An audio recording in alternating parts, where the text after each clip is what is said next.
Yun o, magandang umaga mga kalolo. So ngayon, yung abangan ng ano. Abangan ano ay July 3 ngayon.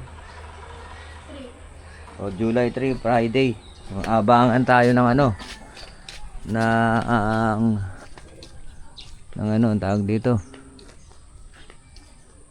Ng release ng ano, San Leonardo Nueva Ecija. Late lang ako nag-video pero kanina yung lockman natin ang nandyan. Yung lockman natin. Late lang ako nag-video. So, ito ngayon, mabagal silang ano. Mabagal silang pumasok ngayon. Lahat ng entry natin, nandyan na lahat. Ito yung isa oh. Yung may puti-puti oh, yan.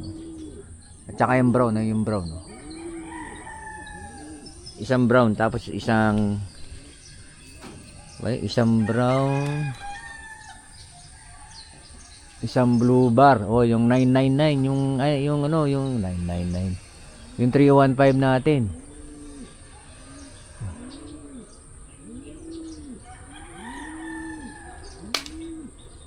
$315 natin. Ba't parang natanggal na to ng ano? Entry natin yun. Diba? Yung mabilis natin na ano, in-entry natin, wala, hindi rin pumasok. So yun na, nag-ronda-ronda pa sila. Ito, alam po, ito yung naka-entry natin. Ba't parang wala siyang sticker? Alam ko yan ang naka-entry natin. Yun. Si 301 yan eh. Yan. Tambay sila dyan. So bakit ganun na nangyari? Dati mabilis silang pumasok. Kasi may ginawa ako dyan. First time kong mag-ano, yung kasi pinatikman ko na sila ng reload eh. Sabi ko mahaba na kasi yung karera. Although ano pa lang to, nasa 58 air distance kilometer.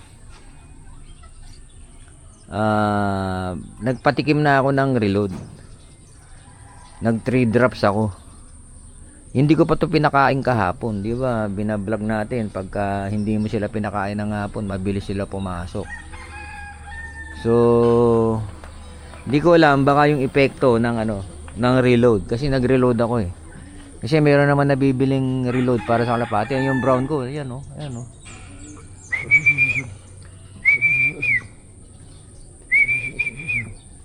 Kung ayaw sila mag-response sa tawag. So gayon nangyari dyan. Dahil ang binago natin yung ano, nagbago tayo. Yung isang entry natin, yung pa naman yung favorite ko, yung may puti-puti na yan.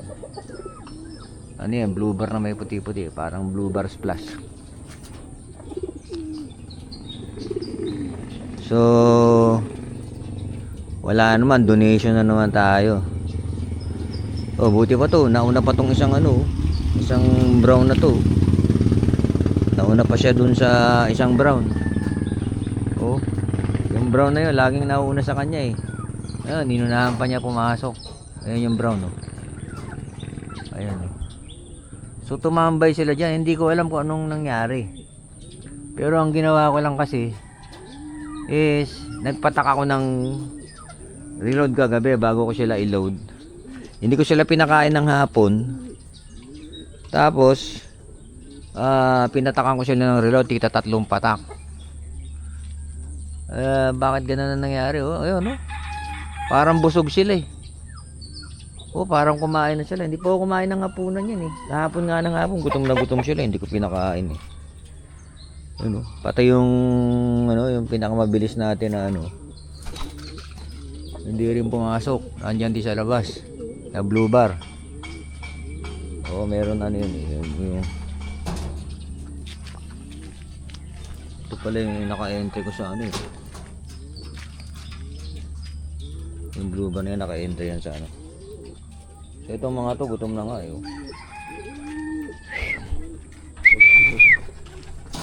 Ayaw nilang mag-respond sa tawag natin. Kasi hindi pa yung oras ng kain nila, alas 9. Pero nung nakaraan, 4 minutes ba 4 minutes after cut off na pumasok na lahat sila. Pasok na lahat. Inantay pa yung cut off. Talagang hindi yata tayo pampuling. So medyo siguro ano tayo, titigil muna tayo ng pooling. Antayin na lang natin hanggang sino dudulo rito. Kasi puro tayo donation. Puro tayo donation.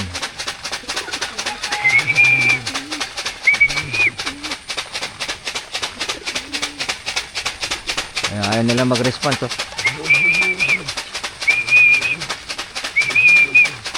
Hindi nila tayo pinapansin. Oh. Ayan, oh. Hindi nila tayo pinapansin. So, itong mga to, gutom na yun, nasa loob. Siguro ito yung... Umaga lang ako nagpakain kahapon eh. Meron pa yung isang ano ron. Ayan, bumaba na si Bas.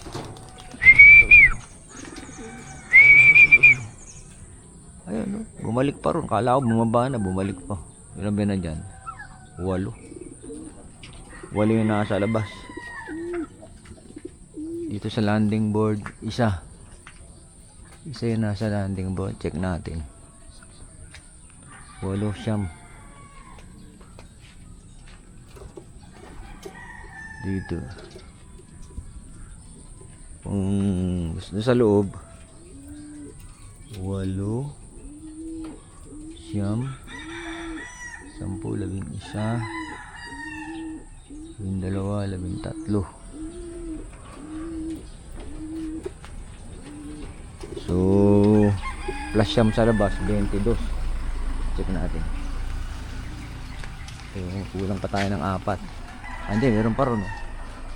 23, kulang pa ng 3. Kulang pa ng 3 sa bilang ko, oh. So mamaya i-count natin.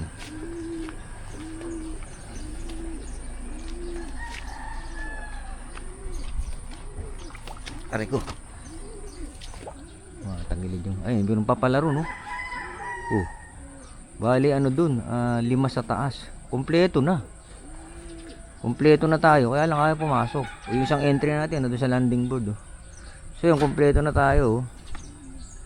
As of 8:23, kompleto na sila. Ang pumapasok, 13 pa lang. Nasa labas yung ano. 13 rin yung nasa labas. 5 nandito eh. 8 sa taas eh. Oh, yung 5 yung nasa, isa nasa landing board. 4 yung nasa bubong. 13 sa loob, 26. Kompleto na sila. Kaso yan, oh. Yan ang nangyari, oh. Nagsubo lang ako. Nagpatak lang ako kagabi. Yan ang nangyari. Nagpatak lang tayo ng ano, ng reload. 3 patak. First time nilang makatikim ng reload. Dati nga nagkukumahus na yan eh. Pagka tinawag mo eh. Pagdating nila sa karera. So yun. Hindi ko naman po yun. Dumating na isa. Sakalang pumasok yung may ano. May sticker, oh. Ano natin. Ayun si 301 301, oh. Ayun, oh. Ayun. May bloodline ng Mike Alcantara yan eh. Tsaka cross ko sa Nelson Chua. Yan, may puti-puti na yan, oh. So pumasok siya pero cut off na. Aray ko. Oh. So yung brown nandiyan na rin, naka-enter din yan eh. Yung kasama ito. Nandiyan na, ayun, oh. Tsaka meron pang isang blue, yung blue bar na yung unang-unang dumating nung nakaraan. So nandiyan, kompleto na yung ibon natin. So good news is kompleto na yung ibon natin. Ang bad news po is yun, hindi sila nag-clock. Hindi nag-clock ng 3 ibon natin. Cut off lahat. Tapos bakit ganun ang nangyari? Ang ginawa ko kasi, bakit ganyan? Parang tamad silang pumasok. First time ko silang patikimin ng reload kagabi. Binigyan ko sila ng isang puti tsaka isang itim na ano na tawag dito na tabletas. Binigyan ko sila tapos pinatakan ko pa ng reload na 3 patak. So first time nila yan, sabi ko patikimin na natin kasi susunod niya kabanatuan na eh. So medyo lumalayo na, gusto ko matikman na nila yung reload. So yan, mukhang nabigla sila kasi yun ang ginawa ko nung last season eh. Nagpapatak ako ng reload bago sila i-load. So kaya inumpisahan ko kahapon. Ang masakit lang na parte, wala tayong clock ngayon. Hindi kamukha nung nakaraan, 3 clock. Although hindi sila pumasok sa top 20, ano naman, nag-clock naman sila. Mabilis nga yung trapping natin nun. Nag-video pa nga ako dyan. Wala pang 1 minuto, trap na sila eh. Ngayon, abangan nyo yun. Iaano natin yan eh. I-video natin yun kung gaano makabilis. So, walang 1 minuto na pasok na lahat sila. Pero yun, during low fly yun. Pero hindi to galing race. Pero ano to, 58 km air distance lang to eh. Kayang-kaya pa nila yan eh. Mga 50 km, kayang-kaya pa nila yan. Kayang-kaya pa ng alaga natin yan kasi sawa naman to sa lipad eh. Sawa naman sa lipad. Tsaka kondisyon nila. Ayun, lagi naman natin ino-observe ang kondisyon nila. Wala naman tayong problema. Kasi pagka mayroon diyang naglungkutin, dinadampot na agad natin. So, ginagamputan natin kaagad para hindi na makahawa. So yun mga kalolo, maraming salamat po sa panonood. Medyo na late nag-video si Lolo. Kasi meron pa tayong pinuntahan. Pero nandito naman si Lopman kanina. Siya yung magka-clock sana. Si Lopman natin. Yun. Wala ngang nag-clock. So, yun lang mga kalolo. In-update ko lang kayo sa abangan natin ngayon ng San Leonardo, Nueva Ecija. Maraming salamat po sa panonood.